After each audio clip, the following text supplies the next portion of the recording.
We're finding so many ways to divide ourselves in this country. One of the great things about a dictionary was, even though definitions may be controversial, dictionaries help us understand, they provide a common cultural ground to help us understand what each other means, when we're talking with each other. In the absence of that, I don't know, sometimes I feel like, well, do we go back to a time where words can mean anything, or even spelling isn't held in common? Is it just one more way in which we can become strangers to each other without having that linguistic and definitional common ground? Dictionaries have positioned themselves as authorities for centuries. Merriam-Webster's marketing in the late 1800s and into the 1900s, up until fairly recently, were focused enormously on the authority that this book conveys. One of their marketing taglines for several decades was the ultimate authority. You buy this book, you will become educated, you share the common language, you learn about our culture, and it's important to have this. Is it important to have a physical book? No. The internet is a really good delivery system for dictionaries. But in the absence of that, in the absence of people doing this important work, collecting and preserving and defining what language is, I think you have a point about the risk of chaos. It's just the chaos of the internet. We like things that are organized and explainable. And the work that lexicographers, the people at Merriam and Oxford do to preserve the history of words and language, I think is enormously important. And if the commercial marketplace can't support it, we have to figure out a way to allow it to persevere. Well, Stefan Fatsis is the sagacious and effervescent wordsmith behind Unabridged, the thrill of and threat to the modern dictionary. Stefan, this has been the most delightful conversation I've had in some time. Thank you so very much. Meghna, I had a blast. Thank you for having me on. I'm Meghna Chakrabarty. This is On Point.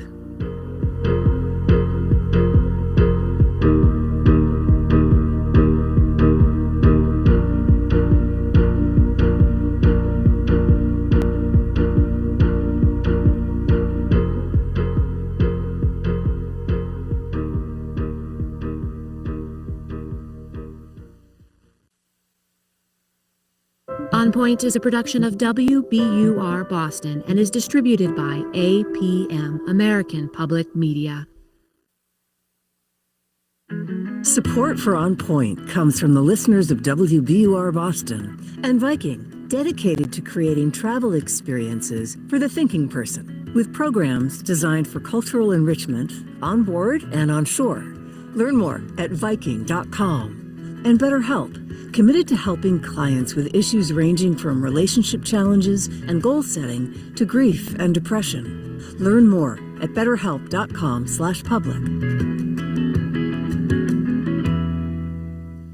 This is KUOW-FM Seattle, KUOW Tumwater, and KQOW Bellingham. It's Friday. It's almost noon, so just moments away from Week in Review. Here's host Bill Radke to give you a preview. Yes, just about to review the week. We have just heard that President Trump did approve Washington State's request for FEMA disaster aid after our massive floods. So we'll catch you up on that, evacuations and crested rivers, etc. Also, the new city of Seattle leadership is taking place, a new council member, new police contract vote, incoming mayor making some decisions. We will discuss a Seattle World Cup culture clash, and always we leave you something to smile about, including possibly a beloved Christmas movie. Or is it? We'll see. You got to stay tuned to Week in Review. I'm a firm believer that nature is healing. In these chaotic times, I invite you to take a breath and reconnect with our natural world. Wow, right in front of us. I'm Chris Morgan. Join me on The Wild as we explore stories of hope and resilience in nature. We'll bring you up close to some extraordinary species and learn how they are finding ways to adapt and thrive in fast-changing environments. Listen to The Wild on the KUOW app or wherever you get your podcasts. Support for KUOW comes from Food Lifeline. 2.4 million people visited food banks last year in Western Washington, and this year's number is rising. Food Lifeline is working to ensure the community is nourished with the food they need to thrive this holiday season with its Give, Gather, and Nourish campaign. Info at foodlifeline.org. And from HX Expeditions, working to connect travelers to Antarctica and beyond for 130 years, on-board science and education programs, wildlife encounters, and all-inclusive adventures on small ship expedition cruises. More at travelhx.com. Change the way you see the world. Hey, I'm Katie Campbell, host of Meet Me Here, KUOW's Arts and Culture podcast. Need holiday gift ideas? Well, I've got the perfect solution. Books! On our latest episode, book club aficionados, local authors, and sci-fi experts around Seattle give me their recommendations. Plus, I'll provide tips so you can find the right book for everyone on your list. And maybe a few you'll want to keep for yourself. Listen to Meet Me Here on the KUOW app or wherever you get your podcasts. Live from NPR News in Washington, I'm Louise Schiavone. In flood-ravaged parts of the state of Washington, National Guard troops went door-to-door this morning to evacuate homes in agricultural areas. NPR's Casey Martin reports as cresting rivers recede, there will be problems. There will be a lot of cleanup. There were a lot of downed trees. We saw huge logs floating down the river, even a couple of power poles floating down the river. The last flood that really affected this area a couple of years ago, one of the main highways was closed for 4 days afterwards. So people are really worried about down power lines and just getting around, and then also just getting home and finding, in what state their farm is going to be in, and what state their home is going to be in. Court documents show some Head Start early childhood programs are being told by the Trump administration to remove a list of nearly 200 words from their funding applications. NPR's Corey Turner explains. The list of prohibited words includes accessible, black, minority, and women. It came to light as part of a lawsuit filed by multiple Head Start programs against the Trump administration, arguing that its ban on diversity, equity, and inclusion runs afoul of Congress's intent for Head Start. The head of a Wisconsin-based Head Start told the court her recent funding request was returned, with the Trump administration telling her to please remove the following words. Included was a long list titled Words to Limit or Avoid in Government Documents. Head Start plays a key role in helping young children with disabilities, though the list also includes the word disabilities.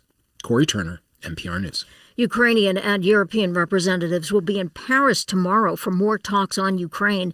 NPR's Joanna Kakissis reports the U.S. is pressing Ukraine to cede the eastern region of Donbas to Russia. Public opinion polls show that Ukrainians strongly oppose giving up territory to Russia. Ukrainian President Volodymyr Zelensky says he's exploring whether to hold a public referendum on the issue, though holding elections during wartime is against Ukraine's constitution. The Trump administration is favoring Moscow in negotiations.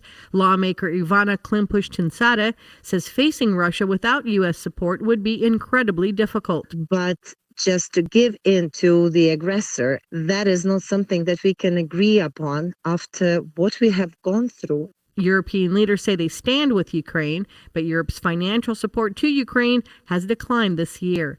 Joanna Kakissis, NPR News, Kyiv. On Wall Street, the S&P 500 is on track for its worst day in 3 weeks as gravity is pulling down technology superstars. Multi-platform Broadcom, which supplies semiconductors and infrastructure products, pulled the tech sector down with a weak forecast. NVIDIA and Oracle have also lost ground. At this hour, the S&P 500 down 73 points. This is NPR.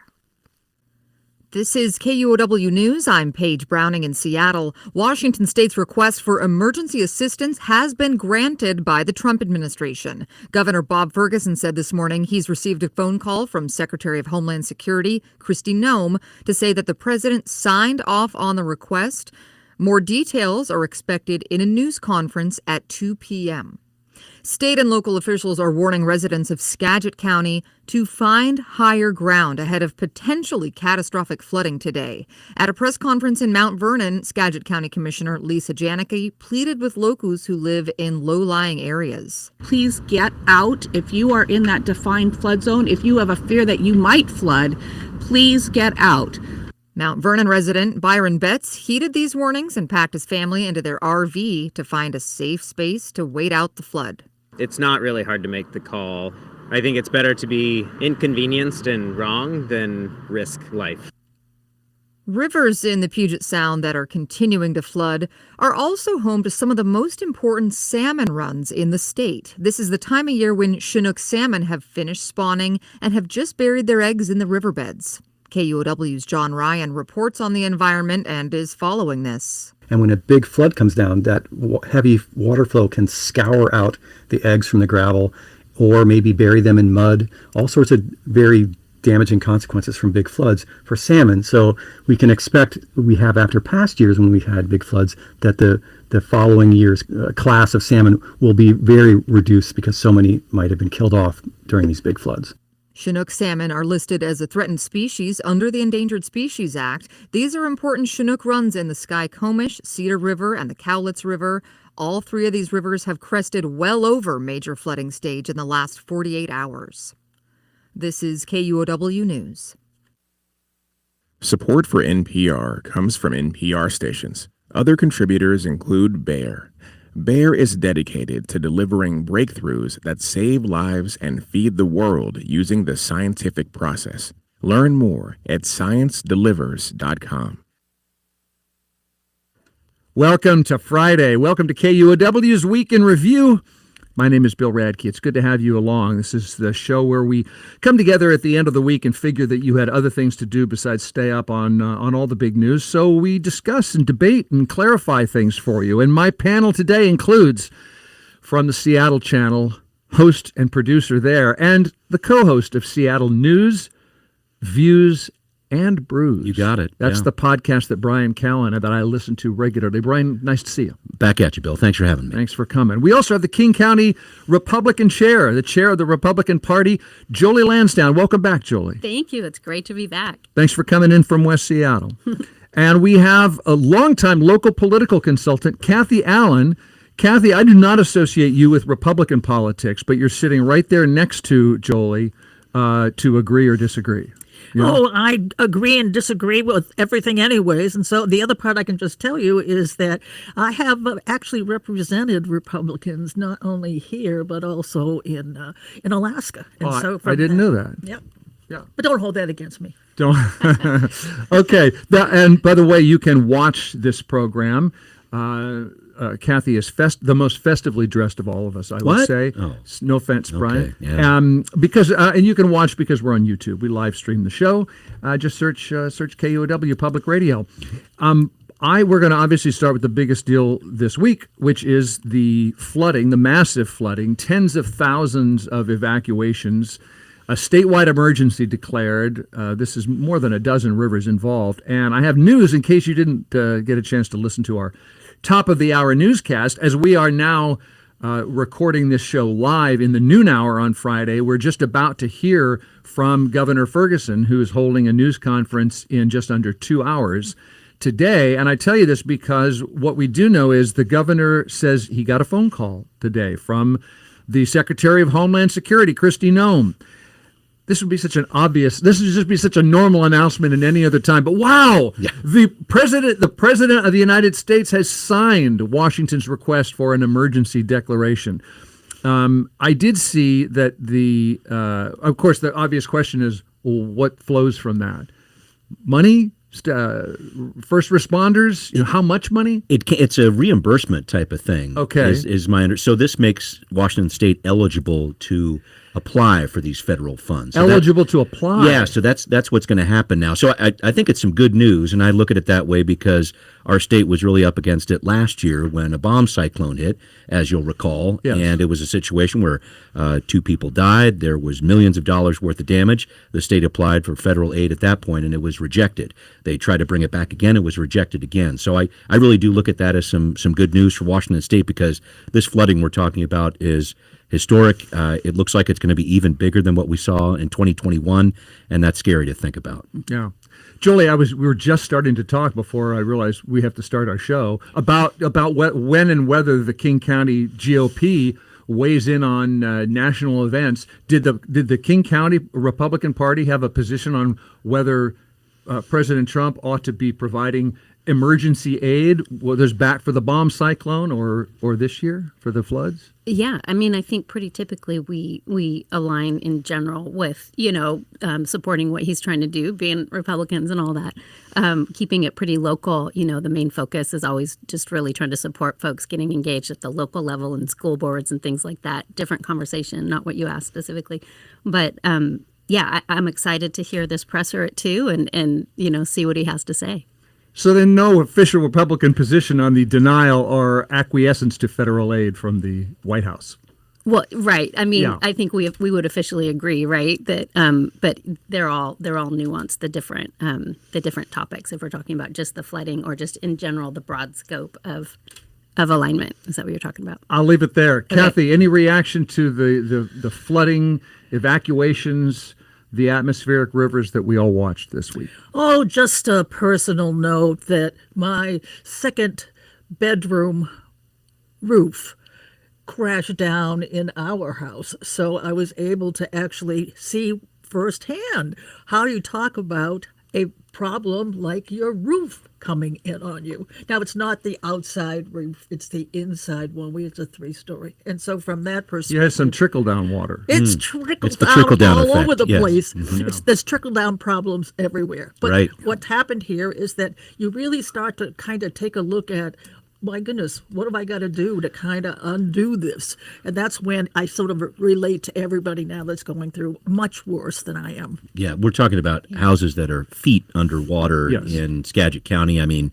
tens of thousands of people evacuating there, and I just, in terms of what I'm seeing there, and I've been out in the field before. I used to work for Q13 when it was still called Q13, and was out there in my chest waders often out in Duval and Carnation, and when these areas are saying, here in King County, are saying, hey, we're an island right now. They really are cut off from a lot of services.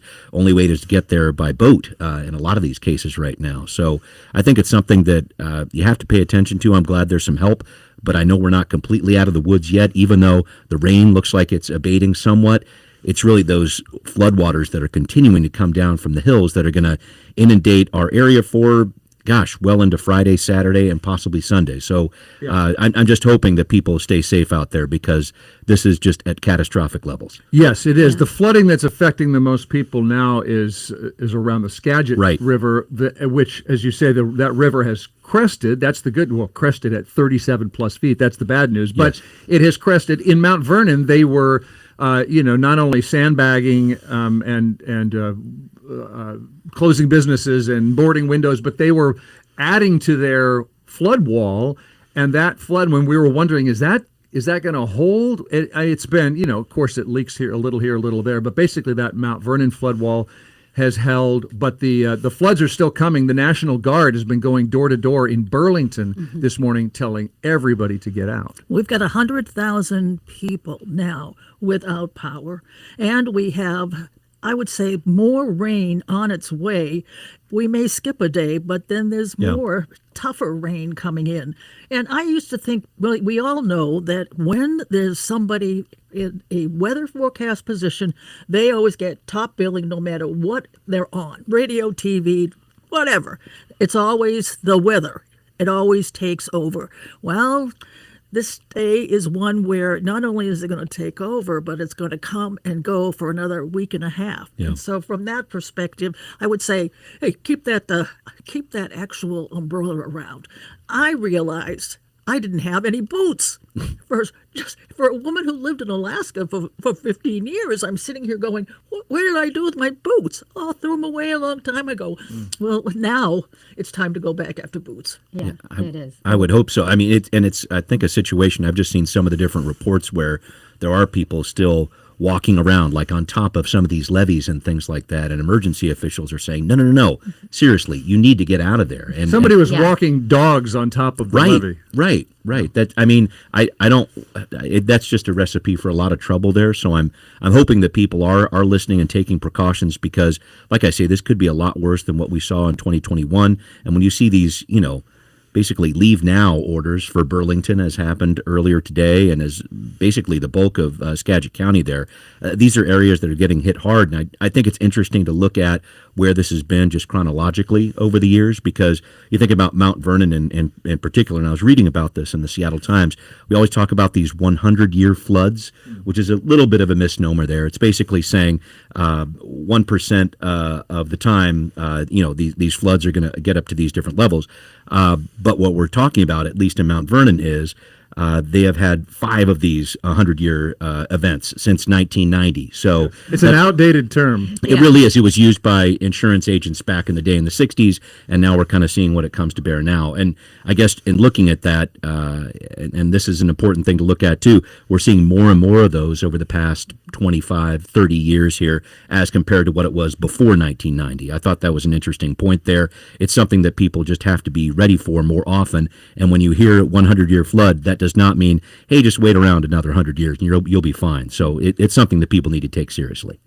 Yeah, and stay informed. I think another thing, we see the flooding, but my background in building and development, we're all glacial till, where it's rocks and sand here in the Northwest. And it really, this kind of rain, when it's day after day, it does destabilize some of our slopes and things like that, the environmentally critical areas. So we want people to also be aware of that, just it seems mindful. that what we do is we consider weather more entertainment than we do actually the threat that it presents when it's time like this. Most people look and just sort of think that, well, there's a couple of things that will go wrong, but it's no big deal. It's so much better than if you have it like a multi-car crash or things that are really the dramatic things that really kill people. Well, this is sort of like it's your own fault. Well, except for earthquakes, we think of ourselves as being a place it's a moderate place to live and relatively safe. But as you say, these we're expecting these kinds of storms to come with more frequency and more rain. As we have this warmer planet, means more atmospheric rivers, as they say, more and of more intensity. KUOW's John Ryan was telling about this week. Scientists say it's possible to limit the damage those storms do by leaving more land in an unpaved, sponge-like state to soak up rainfall. Anything that can help absorb and slow down and spread out the water before it overwhelms our stormwater systems and causes flooding. Meade Crosby is senior scientist at the University of Washington's Climate Impacts Group. She says such solutions can work if humans can end the fossil fuel pollution that keeps making the planet hotter and stormier. So leaving more land in its natural sponge-like state to soak up rainfall, does that mean we're going to actually kick people out of flood-prone areas or ban more building around here as we're growing and growing and growing? Actually, what's even worse than that, that is all of this rain we're seeing and the actual flooding that we see right now, none of that is going to reduce the fact that we're going to have more than just 3 years drought. This water that we have right now isn't getting to the point of being sponge, it's getting to the point of just running off.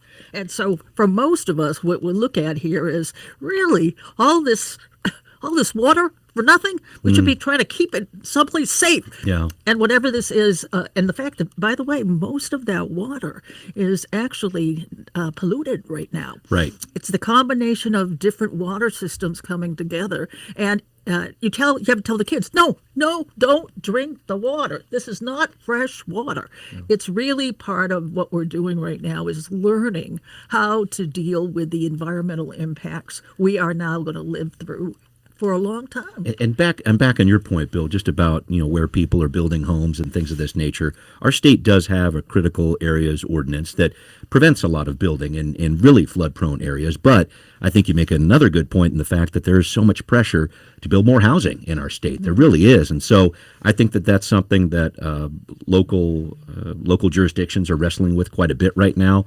I know it can turn into a big issue when it comes to insuring places. There isn't flood insurance available with a regular old policy. You have to get something special there. But I found one factoid that I was really interested about with this when it comes to, okay, I live in a flood area or whatever else. So many people think, okay, I'm in a lower risk zone. This won't be too bad. But about 30% of the flood claims come from outside of the high-risk flood zones. So, I mean, a lot of people can be affected by this. And even if you think, Go ahead. Sorry, we had a little crosstalk in our That's all right. headphones. Even if you think that you're out of that zone a little bit, I think it can lead to some trouble. So I just don't want people to have that kind of false sense of security with this. As we've said here, this is just another weather event. This is something that's really serious, and I hope people are taking it carefully. And if saying atmospheric river makes people perk up their ears a little bit more, then great. I'm all for it. Yeah, we were discussing whether the term atmospheric river is more helpful than heavy rain and flooding. How you get it's like bomb cyclone. How are you going to beat that one out? It's like let's tell people what's going on. Heavy wind is cool, but bomb cyclone's always going to take top billing there. Good point. Too much? That's how rain happens. We have rain transported from the subtropics. It's always been the case. It's not new. Right. I mean, wind is really just.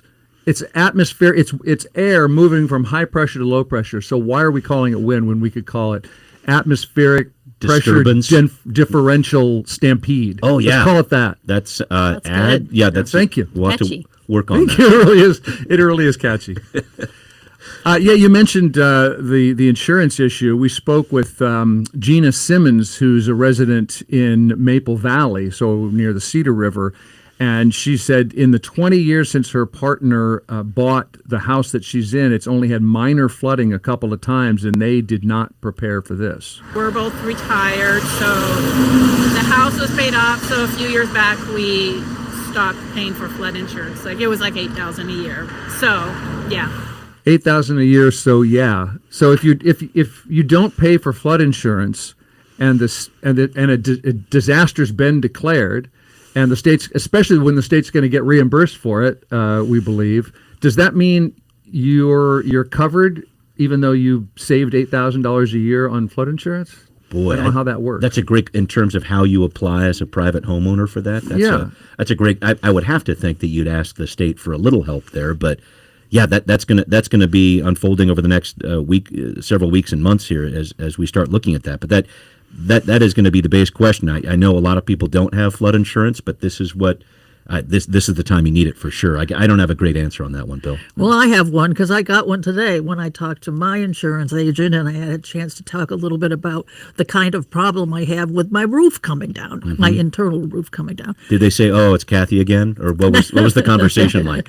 Well, actually, what they said in 25 years worth of insurance, they said, "Well, you've never made a claim." I'm going, "Well, open the door because I am ready." And so in terms of that, what is interesting about it is that there's a difference. Even as you talk about the actual flooding, it's not flooding if it's not the river rising. And that's a big cue right there, not to be calling damage to your house is something that is not flooding. It really has to do with just wind, lots of high wind coupled with the moisture that's in all this water coming down. So it's an insurance game, but it's also defined. There are pretty good definitions for all of it. And so when all of your insurance says, oh, by the way, no flood insurance. This does not include flood insurance. You have to get something different to be able to have this. That's not true. The important part is you have to define what's going on because flooding has a very specific actual definition. Right. Well, let's wrap this up. We're hearing from the State Emergency Management Division, Robert Ezell there, telling us that this recovery effort is going to take a long time. We don't really have word on when roads are going to open back up. It's going to take time for floodwaters to recede. Damage then has to be assessed. In many cases, repairs are going to have to be done. So please, we encourage everyone to be patient. It's going to take time to bring everything back. So we'll keep following this. Again, the governor's going to bring us a news conference as we're recording this live on Friday, 2:00 today, and we'll hear a little more about, I imagine, not only disaster reimbursement, but just the flooding and evacuation and damage situation across Western Washington. We're going to take a short break. We're going to come right back with more Week in Review. Don't go away.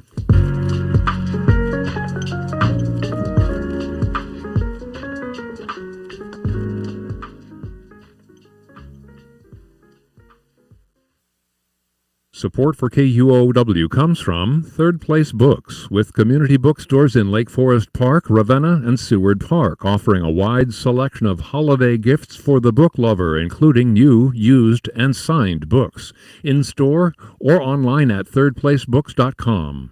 It's that time of year when even the most dedicated public radio nerds feel the pull. That's why this December, KUOW is teaming up with Classical King to add the Classical Christmas stream to the KUOW app. Toggle between the news and holiday cheer you need, all from within the KUOW app.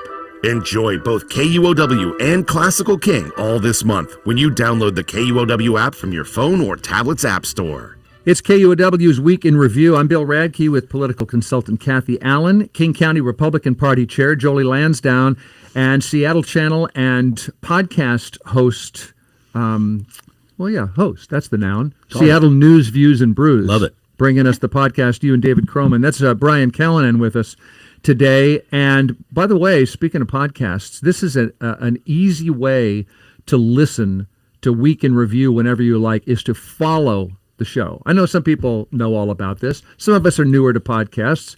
Brian, you know what I'm talking about. Wherever you get your podcast, your iPhone, whatever it is, your Spotify, NPR, it says follow show. It's important to do. It's important to do. Go to Week in Review, KUOW's Week in Review, and follow us. So what is Seattle going to be like in 2026 in the next few years? There's a new city council member in place after a special election, another one on the way, new mayor coming, obviously, a new city attorney coming to Seattle, and as of this week, the new police contract just approved. That's not the surprising part. The contract's been negotiated, and it went through the city's labor committee. And yet, before the full council, Brian, 3 council members voted no, and that is before a new, more progressive councilor and the mayor come on board. I mean, I think of City Councilor Rob Saka of West Seattle, your neighborhood, Jolie. I think of him as being generally pro-police, and he said this as he voted no on the Seattle police contract. I cannot justify spending so much more on officers right now who are already earning the most in the state, while essential accountability tools remain missing. Brian, what does he mean? Essential accountability tools remain missing. I talked to him a little bit about this and asked him about this vote just recently, and I thought it was important to point out, and I think he would point out, and every council member would point out, you can be pro-police and support of police, and you can be in support of accountability. So I want to make sure I lay that out there. In terms of what this deal from SPOG, and this is the Seattle Police Officers Guild, this represents most of the rank and file officers out there, some sergeants too. The situation here is that they were trying to figure out a way that officers could be more accountable when there are situations where discipline is required. And what the city was really hoping for, what it called for in a 2017 ordinance around this idea that there could be civilian oversight groups, which the city has in place, and they could actually subpoena officers and have a little bit more civilian control of these situations. That didn't subpoena meaning require That's officers right. or witnesses to participate in these investigations and to give evidence. Yes, absolutely true. And so that's a big piece of this. And so that did not happen in this contract. And so Councilmember Sacco is upset about that. And I think he cast this vote, which, again, it's important to point out, it was a 6-3 vote. This ratification by the council, done and done.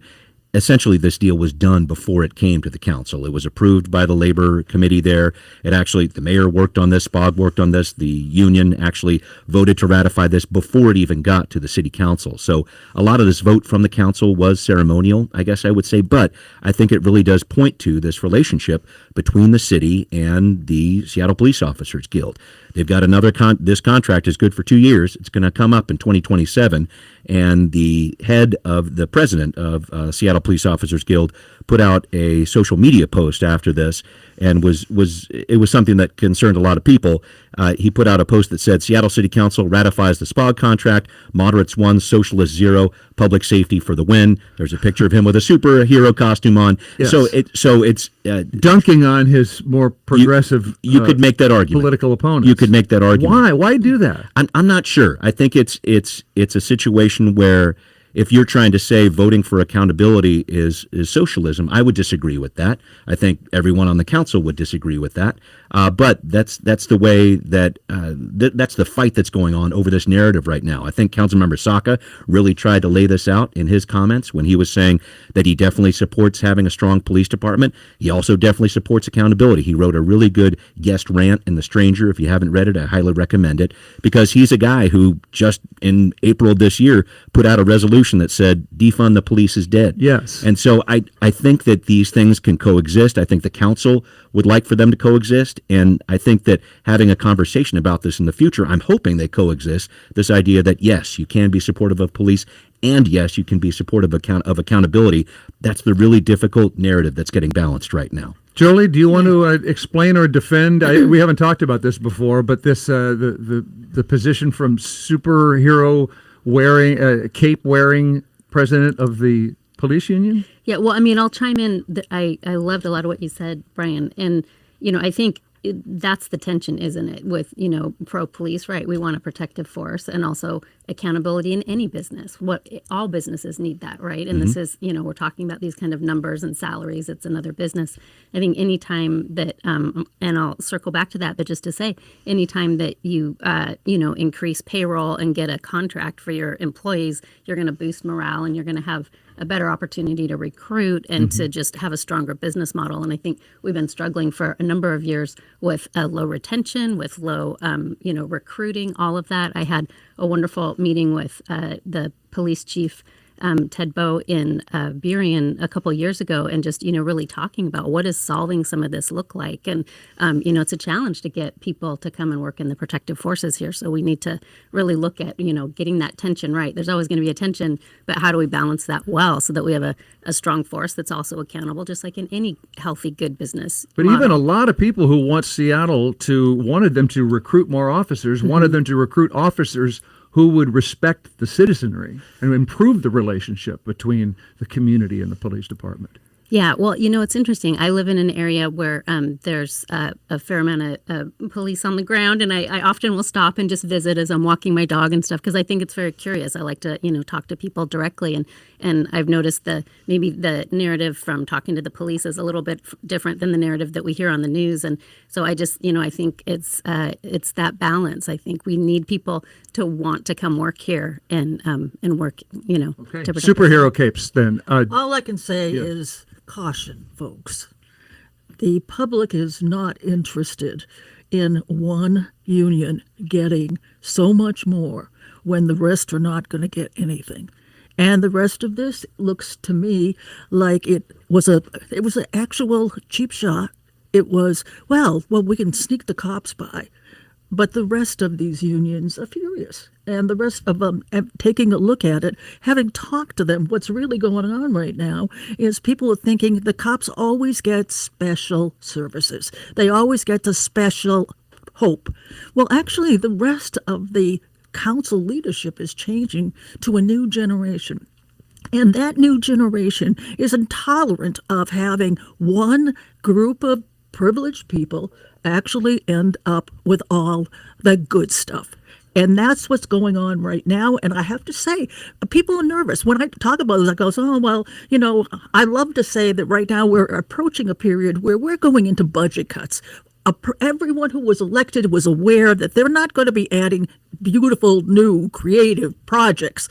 What they're going to do is cut budgets. That's happening in every local district, particularly those that we talked about that have right now 2, 3 new people coming aboard, and they're all coming aboard with this kind of, no, I'm going to add this program. Oh, no, we're going to name this after this. It's not happening. And what's happening on lots of these fronts, these newbies that are coming in, the new faces we see, they are younger, they are more intolerant of budgets that they had nothing to do with. And more importantly, if someone gets to be a special product. And I just to that point there, I think this is one of the big frustrations that council members who voted against this measure have, is that the council actually gave really good raises to the Seattle Police Department last year. They were already the highest paid officers in the state, and then this new deal came around from POG. SPOG, and a 13% raise on top of that. Yeah. So base pay $126,000. Yeah, I mean it can jump up very quickly. I think it from 118 and then goes to 126 6 months after that. I mean, this is for a rookie officer coming in here. So that's great. I want to make sure that officers are paid well too. But I think to your point here, Cathy, this is something that is frustrating because a lot of other city departments, they're certainly not getting that raise. And when you look at what's going to be inherited by new leaders like Mayor-elect Wilson here, we're talking about a $140 million deficit just walking in the door. What's this new SPOG contract going to do to that?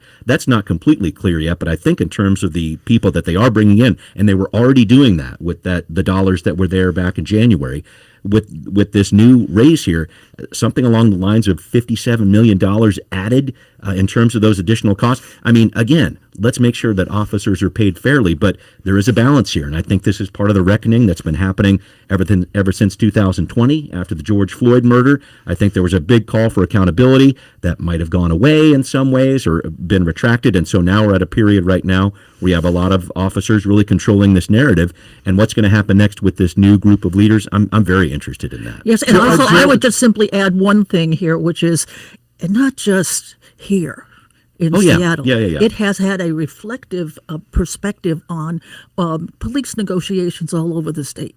And that is the other part about this. This is just not a singular issue. This is a statewide issue. Jolie? And I don't know if it's the officers controlling the narrative or the facts. I mean, really, when we're looking at some of those budget concerns, a good chunk of that can be mismanagement and some other things. And I just think we have to be really real about, is this the place we want to save money? Is this, we're talking about our protective forces. We're talking about being able to call 911 and have somebody answer, the whole scope of folks feeling safe in our city. And I just think we don't always want to measure every single or each budget item the same. And this is a really important one. We need people to want to work here. We need people to want to, serve and protect here. And we need to have social. This is where we cut corners. Personally, I hear what you're saying, but at the same time, the money's got to come from somewhere. So we're going to cut the social services. And I think this whole idea, I don't speak for the city of Seattle, but I do know that this whole idea of mismanagement of city funds, like as if that was going on right now, this is a council that came in very closely looking at all these issues in 2023. We need to audit this. We need to change this. In terms of the dollars that they can actually remove from the budget, I mean, we're talking about cutting entire programs. And if the city wants to do that, okay, but I just want to get real about that part of it because it's not as easy as, snap a finger and we're going to cut these millions of dollars and make sure that everyone is getting paid more, especially police. Again, I want to make sure that that cops are paid well. Everybody wants that. But there is a balance that has to be involved here. And when you're giving one group a 13% raise and the others are maybe getting no raise at all, I think I would be frustrated too in a situation like that. So I think that I hear what you're saying, but at the same time, the city has a lot of different priorities. Is public safety number one? You bet it is. But I think there are some other priorities too that have to be balanced there. And that's the challenge that some of the new leaders next year are going into for sure. Well, let me ask you about that. Yes, Jolie, do you want to respond? I was just going to say, I hear your point. And just to shout out, we've got 39 cities in King County full of city council members that serve at the pleasure of the people. And it is not an easy job. When they cast this vote, that it was to a lobby full of, screaming, yelling people, interrupting, them on the microphone. And, we've got a lot of people that are trying to do the right thing in our city that are getting elected to these city council positions. And it's, they don't get a lot of props. So I just want to give them kudos and thank you for serving throughout King County. Well, let me ask about that. Those councilmen, I don't want to exaggerate the opposition to this contract. No. It was a 6-3 yes vote. Yeah, it's done. And voting no when you know it's going to pass, you could call that performative if you want to. Why did 6 city council members vote yes to ratify this contract or to approve it? I think the idea is this overall concept of trying to push the ball down the field a little bit when it comes to accountability. Did they get everything they wanted with accountability? No, but there were a few pieces there that they were able to chip away at. So I heard that from Councilmember Strauss when he was talking about this on the dais. A lot of people were yelling in the crowd. They didn't like hearing that, but I think that's the idea, and I think that's the larger issue here. When it comes to this idea of negotiating accountability, this is a law that comes from the state level. So if some pressure can be put on at the state level to try to change that law, which is a huge, big task to talk about here. Can it happen before 2027 when this contract is up? I'm doubtful about that just because there's a lot of other things that the state is wrestling with right now. But I think that's the bigger goal for the city council in Seattle and other places too. They want to be able to negotiate these things. But this whole idea of negotiating accountability is something that's very difficult for them. On the union side of things, they're saying, hey, you're changing what's happening with my job. You better believe I'm going to negotiate that. So that's the balance here, but they're stuck. The cities are stuck because of what's happening with the state law. Well, speaking of the Seattle police, the incoming mayor, Katie Wilson, has been critical of the SPD, and there were rumors she was immediately going to replace the police chief. And this week she said she's keeping him on, at least for now.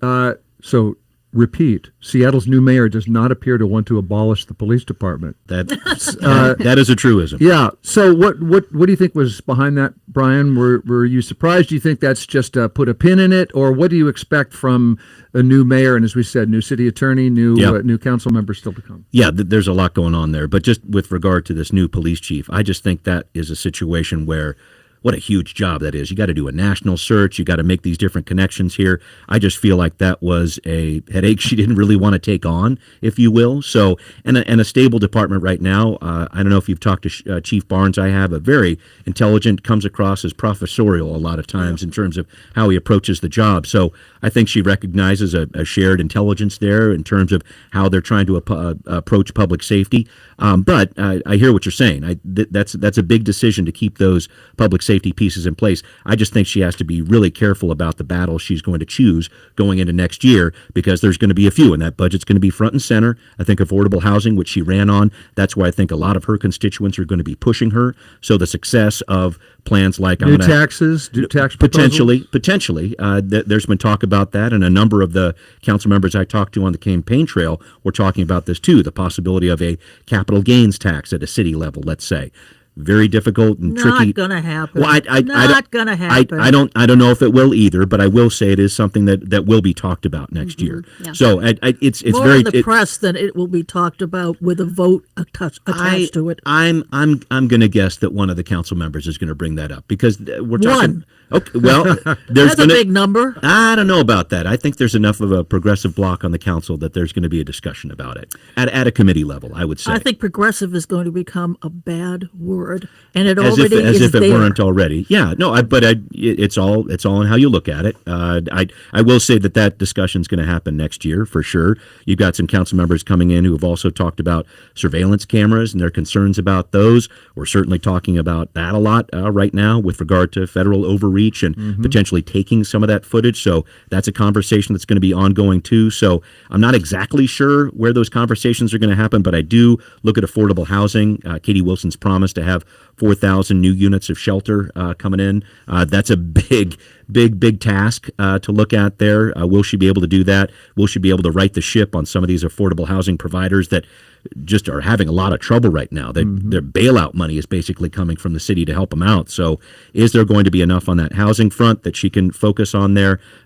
Is there going to be enough juice on this surveillance camera issue to try to make some changes there? I'm not quite sure about that. So again, it's just deciding where these different council members and the mayor decide to put their political eggs. I got to say, for just to be put on record, I'm making a prediction for 2 years that anyone, and there's 4, who will be perceived as progressive will be out, either because they step down, because it's a painful, as you said, tough job, and more importantly, because the public is just not there.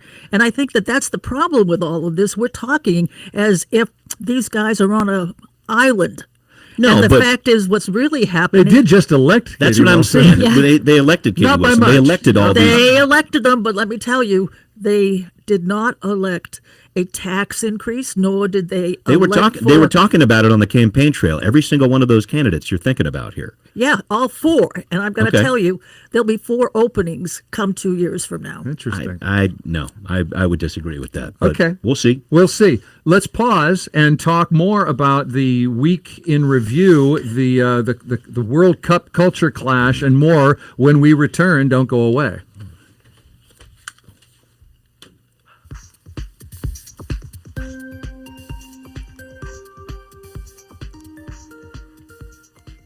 Support for KUOW comes from Island Books on Mercer Island, celebrating over 50 years of serving the local community, featuring a wide selection of books as well as a children's section with toys and games. More at islandbooks.com, Facebook, and Instagram. Island Books, real people, real community.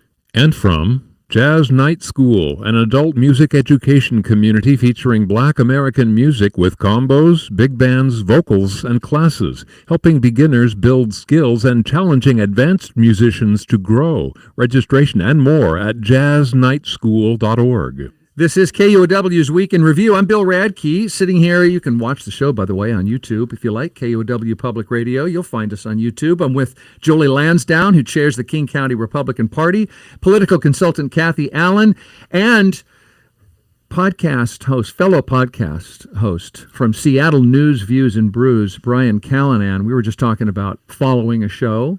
There's also a way, you know well, to boost a program, which is when you put a show like yours and mine, you leave a review. Yes. You're telling other people about it. Give us a rating so other people will try the show, and they'll be as happy as you are. And we can see what you like. We can see what you don't like in your reviews, and we can do more of the first and less of the second. So tell a friend about Week in Review. Try this. Just send it to a friend. Send them. And if you don't know how to do that, call me. Talk to Bill. Yeah, email me. I'll help you figure it out personally. Yeah, sure. Right. Okay, let's pause there and get on with the news this week. Seattle is about to host 6 matches of that global uniter, the Men's World Cup, a sport where we come together over our shared love of friendly competition across borders and cultures, as long as we approve of your culture. However, the teams playing on June 26th in Seattle are from Iran and Egypt. That match falls in Pride Month, which we celebrate here in the host city of Seattle. Welcome. Our World Cup event organizers are having a Pride celebration, not inside Lumen Field, but outside. And, of course, Iran and Egypt criminalize homosexual activity, especially Iran. They've executed people for it. Those 2 national teams have filed a formal protest against Seattle's Pride event. The local committee says it's not going to cancel the event or move the event or reschedule the event. Does anyone think that's not the right call?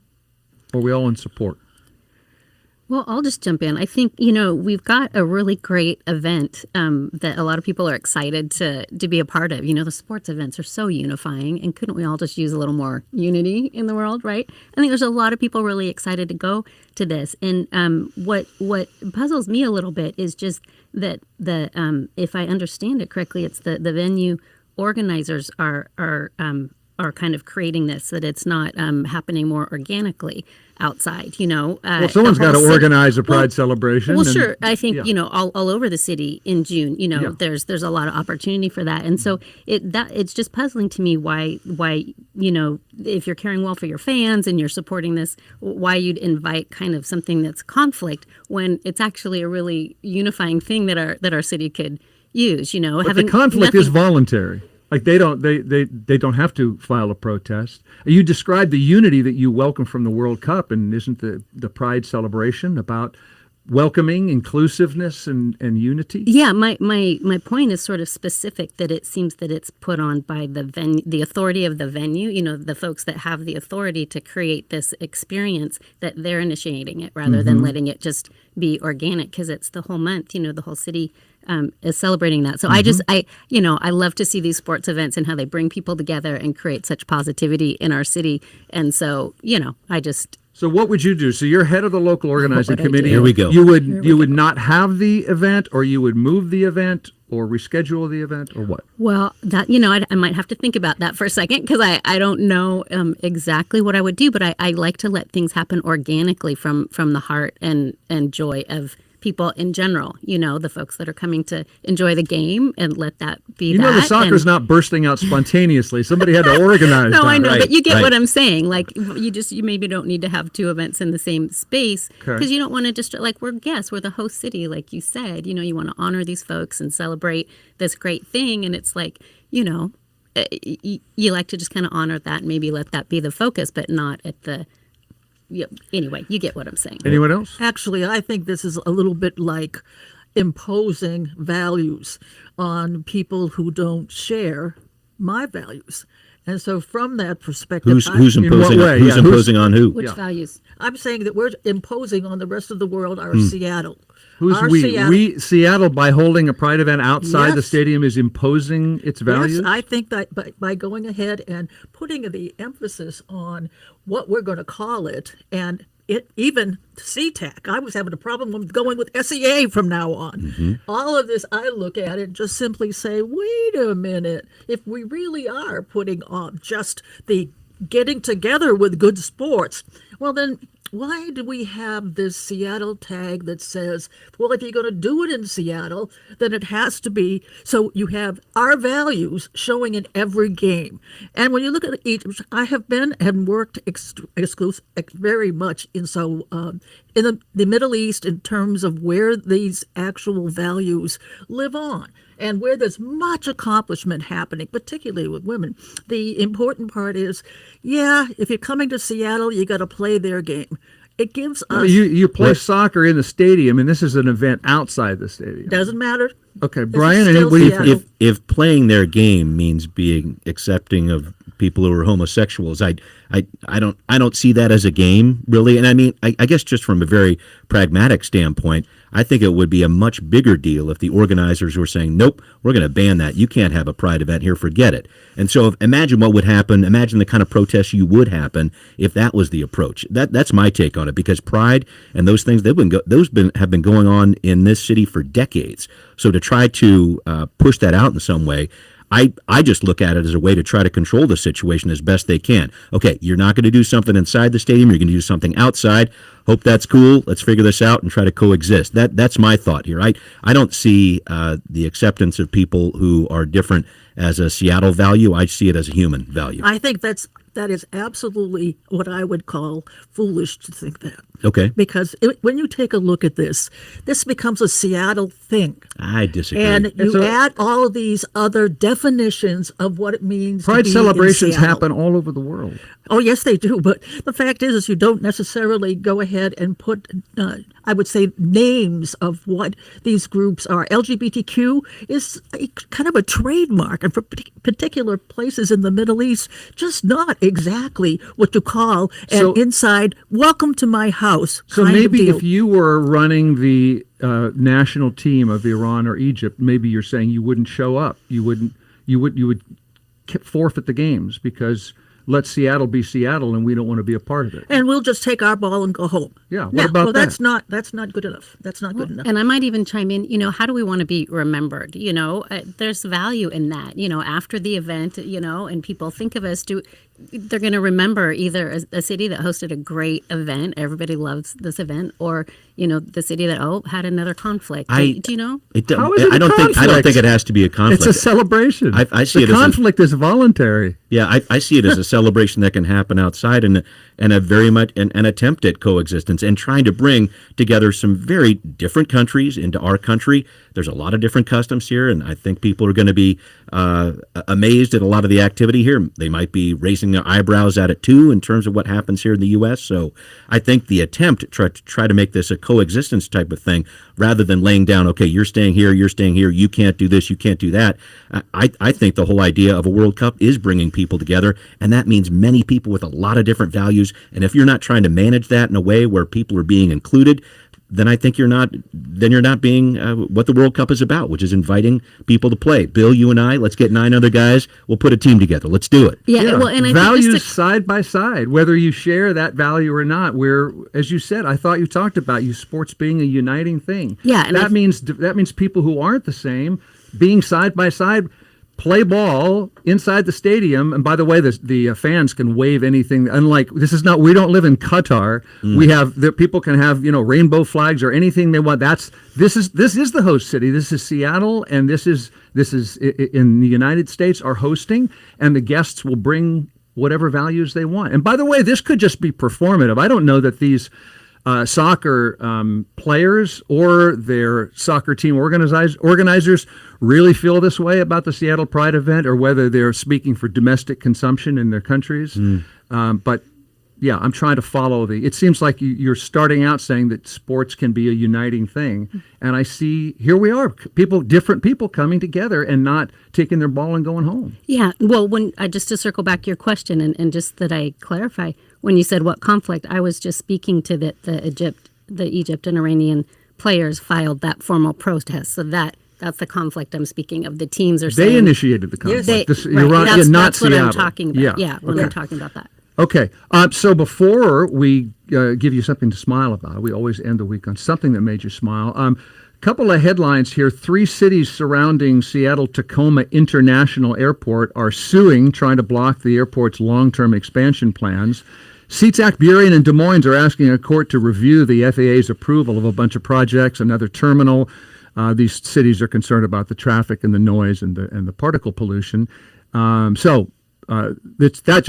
just a continued. What are we going to do with growth and flights in Seattle? I would hope we get another airport. I mean, that's been the push for a long time. So this airport's been growing for a while. I think protests not protests, but some of these different concerns from surrounding cities, you knew those were going to come. So I think the Port of Seattle is doing its best job to try to deal with what it has. It doesn't really have another option other than Payne Field locally. So they got to do something, because that airport really is working hard, and I won't say bursting at the seams, but it's super busy. Yeah. So you got to do something. I got to pause on the SeaTac Seattle-Tacoma International Airport naming question, because I want to make sure that we do have time to find out what made everybody smile, and sometimes I run out of time because I'm terrible at clock management. So I will say that a lot of people are afraid of Pioneer Square. I'm there a lot, and there's a lot of services there for people, shelters and hygiene centers and free clinics and food banks, and a lot of people I see are betting on Pioneer Square the more time I spend there over time. And there's always been lots of offices and shops and bookstores and art galleries and restaurants. And I found out this week that 2 of the new Renee Erickson spots will open on Sunday, the pizza place and the beer hall. And in another week, she opens a restaurant in Pioneer Square called My Oh My. Is Modern Seattle going to get that reference? I sure hope so. Yeah. Dave Niehaus, here's to you, buddy. Yeah. Right now, Brian's looking for a beer, and he'd love some appetizers. The stretch, and the waiter takes his order, swung on in line down the left field line. Here come the oysters. Here comes the Asian pear salad. Brian's going to wave it in. I don't believe it. You have to look in the Wayback Machine. I was hoping for some grand salami along with that. But yeah, you bet. Grand salami. What else made you smile this week? I was smiling just, and I know it's a sad thing to mourn the passing of Brian Johnson, superstar reporter from Como who worked there for 53 years. Mm-hmm. I remember meeting him out in the field, and the energy he had in his last years on the job, I think, matched what he had in the beginning. Just sorely missed, and just a great man and a good part of this community. Yeah, Brian Johnson. Definitely, actually, a gentleman, as well as somebody who I looked at and said, well, this is the guy I want to be working with, because he does give a darn about the women that are in the room. Less than 10 minutes for what made us smile. Okay, I'm going to just jump in and tell you that what made me smile. Yes. I'm very excited to report that Disney has in fact confirmed that Die Hard is a Christmas movie. Wow. I love Die Hard. Here's the problem with that. The Christmas party going on in the office, in the convention center of this high rise, could have been any party. It didn't have to be a Christmas party. I say not a Christmas movie, but you're unconvinced? I'm unconvinced. It's a Christmas movie in our house every year. They put a Santa cap on him and made him say ho ho ho. My bar is higher for a Christmas movie, but but we can bond over our love for the film. There you go. Very yes. good. I want to say, you smile, we Cathy? closed our last coal-powered plant in Washington this last week. And the other part I was going to say is that, hey, Amtrak ridership has hit a new all-time high. Can it possibly be that public transit is working better than ever before because we have a public transit-minded new mayor? Oh, how about that? And we have a new light rail stations to that point this week, and some more coming in. Looks like May before the World Cup hits. Okay, we got to pause right there. That was Cathy Allen appreciating public transit. Political consultant Cathy Allen. Jolie Lansdowne runs the King County Republican Party. Jolie, thank you. Thank you. And Seattle Channel host and producer Brian Callanan brings you Seattle news, views, and brews. And we always love to see you, Brian. Thanks for coming on. Yippee-ki-yay. Yes. produced by our diehard producer, Kevin Kniestat, with Kathy Faulkner on the board and Juan Pablo Chiquiza and Hans Twite helping us out. If you're listening live in the noon hour on KUOW, we're going to bring you the news conference from Governor Ferguson in an hour at 2 o'clock p.m. regarding the flooding and the FEMA assistance. I'm Bill Radke, and we'll see you again next week for another Week in Review.